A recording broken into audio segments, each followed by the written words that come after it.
Because we are comparing ourselves Right. to other people. Once you, once you like, I'm in the. Here's the thing. I stand 5'8". For the most part, I'm not going any taller. Hmm. I am where I am. I'm okay with that. So so if I need to lose weight, I need to understand exactly what my body structure is.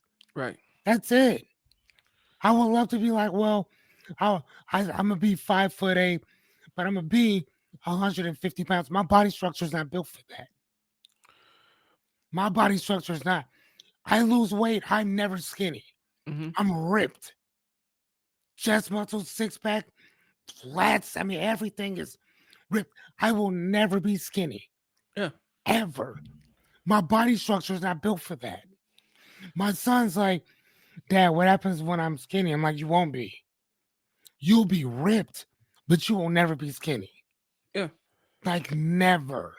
And I think a lot of people get caught up in that viewpoint. I see that with the thing that breaks my heart is watching. Well, I don't want to say breaks my heart, but it does kind of. It makes me sad to see the entire population of little, the incel dudes, right? Like, I feel bad. I do a degree, like some of them, yeah, are super racist, and some of them are just obnoxious, and that's why they incels. But there's another element of it where it's this self-defeating narrative and loop that the girls don't like me because I don't have a lot of money and I don't have a six pack and all that other stuff. And it's like, so what's the last real woman that you've actually made conversation with? Well, nobody.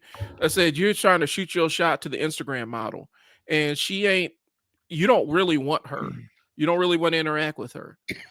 And so Not at all. And so but you'll ignore the real women that you probably could be talking to because you're trying to chase down this ideal, and you might find your ideal in the real world if you would just open your mouth. But it becomes this thing where they give away their power to all this external shit. And so you're constantly giving away your power. You're constantly blaming outside factors for why your situation is the way it is. And then you never take any power, take any ownership of your own outcomes. And you let your negative inner voice make you into a damn hermit. And you never talk it. I'm gonna just throw it out there. Fearless is around the same age I am, right? There was a time where you actually, if you wanted to talk to a woman, you actually had to go up and talk to her.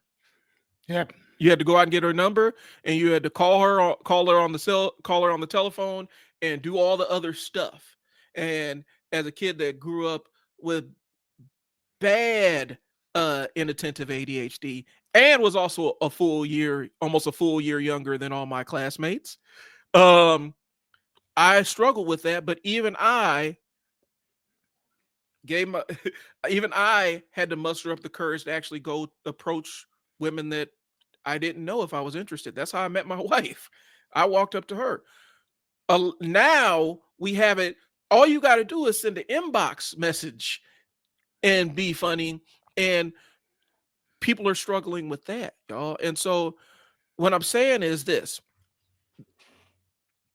your imposter syndrome is it's an invader, and it tries to keep you in the comfort of safety of not doing anything. It keeps you in the safety of planning and thinking. But really what it's doing is dragging you down and is strangling the life out of you. And the whole time it's telling you it's keeping you safe. It's a defense mechanism. And your imposter syndrome that's telling you that you don't know how to do X, Y, and Z and you shouldn't even try and you don't know enough about that. That's not your friend. It's an overreactive safety mechanism. It's an overactive security feature of your brain. It's trying to protect you from disappointment and hurt and disillusionment. But in order to grow as a human being, you have to experience those things. You have to experience failure. You have to experience disappointment. You have to go through a little bit of disillusionment because after that, you're a better person on the other side. Your Yep. imposter syndrome is trying to strangle the life out of you. And that's what I will say. And I think a lot of people are too comfortable believing the narrative, the bullshit narrative that they tell themselves about themselves.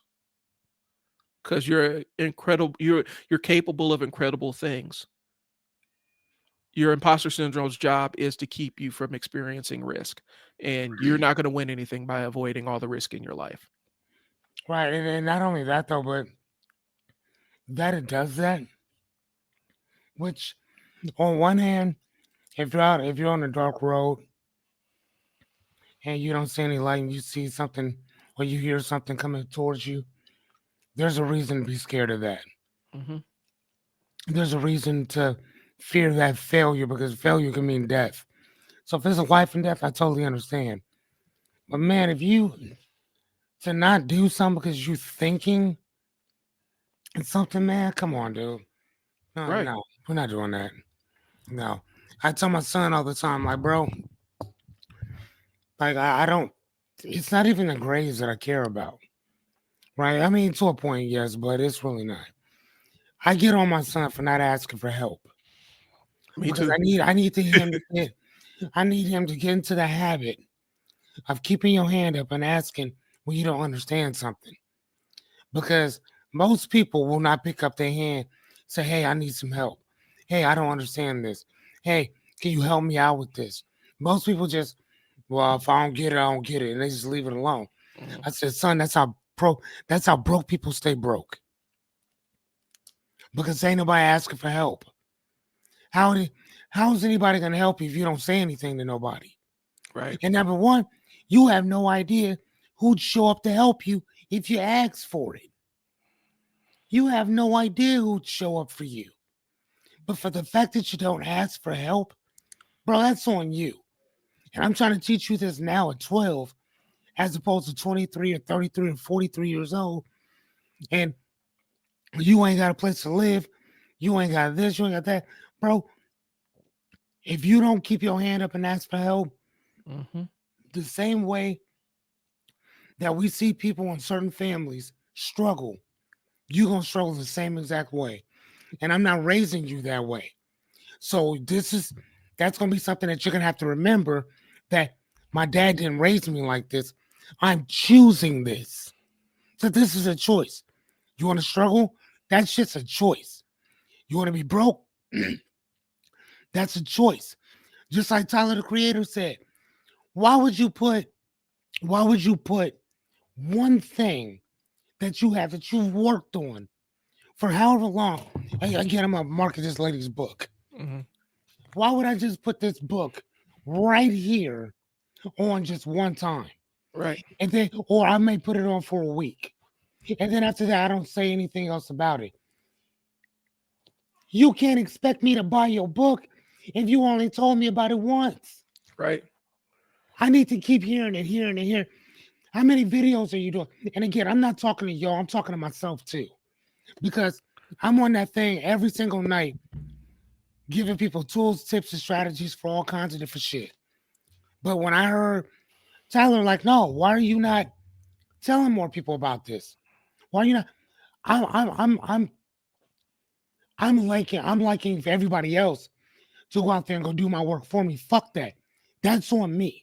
Right. So, and like I told people early on, if y'all don't know who I am, I'm not blaming you for that. That's me. Right. It's my fault that you don't know me. You know what I'm Well, saying? Like that's my fault if you don't know me. well, and here's the thing, because we're talking about this stuff. I think social media does play a integral role in it, right? Because there's 2 points I'm going to make here. One, from the social media side of things, when we look at social media, we are comparing our outtakes to other people's highlights. Hmm. You're comparing what your real life outcomes are to somebody who staged the outcome, right? So you're comparing your life to some, like you're sitting there scrolling through Instagram, man, such and such always on vacation, bro. I need to get my money up. But then you realize in real life, you look at such and such's bank account,